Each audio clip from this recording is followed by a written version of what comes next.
Pornographic content তৈরি, প্রচার ও অনলাইনে বিক্রির অভিযোগে করা মামলায় গ্রেফতার সোশ্যাল মিডিয়া ইনফ্লুয়েন্সার সুমাইয়া সাইদকে একদিন জেল গেটে জিজ্ঞাসাবাদের অনুমতি দিয়েছেন আদালত। 19 আগস্ট তদন্ত কর্মকর্তার 3 দিনের রিমান্ড আবেদনের শুনানি শেষে ঢাকার অতিরিক্ত চিফ মেট্রোপলিটন ম্যাজিস্ট্রেট জসিতা ইসলাম এই আদেশ দেন। এই ঘটনায় তরুণীর প্রধান সহযোগী খাজা সাকলাইন ফারুককেও গ্রেফতার করা হয়েছে। তবে পলাতক রয়েছেন মামলায় অন্যতম আসামি তরুণীর বাবা মোহাম্মদ আবু সাইদ।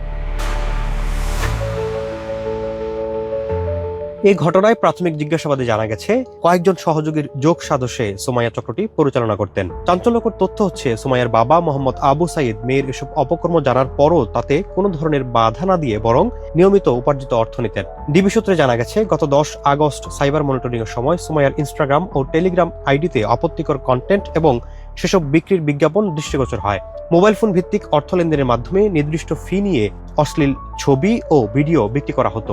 এরপর প্রযুক্তির সহায়তায় তাদের অবস্থান শনাক্ত করে গত 11 আগস্ট রাতে ভাটারা থানার অন্তর্গত একটি আবাসিক এলাকার বাসায় চালানো অভিযানে সুমাইয়াকে গ্রেফতার করা হয়। এ সময় তার কাছ থেকে একটি আইফোন 17 প্রো ম্যাক্স এবং একটি OnePlus ফোন জব্দ করা হয়।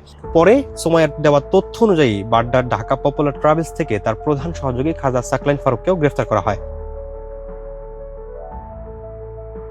প্রাথমিক জিজ্ঞাসাবাদ এবং জব্দ করা বিভিন্ন ডিভাইসের তথ্যর বিশ্লেষণে সামাজিক যোগাযোগ মাধ্যমে পর্নোগ্রাফিক কন্টেন্টের বিজ্ঞাপন, বিক্রি এবং এ সংক্রান্ত আর্থিক লেনদেনে তাদের সম্পৃক্ততার তথ্য পাওয়া গেছে। সুমাইয়া ও সাকলাইনকে গ্রেফতারের দিনই রমনা থানায় পর্নোগ্রাফি নিয়ন্ত্রণ আইনে মামলা করা হয়। মামলায় সুমাইয়া ও খাজা সাকলাইন ফারুক সহ মোট 6 জনকে আসামি করা হয়েছে।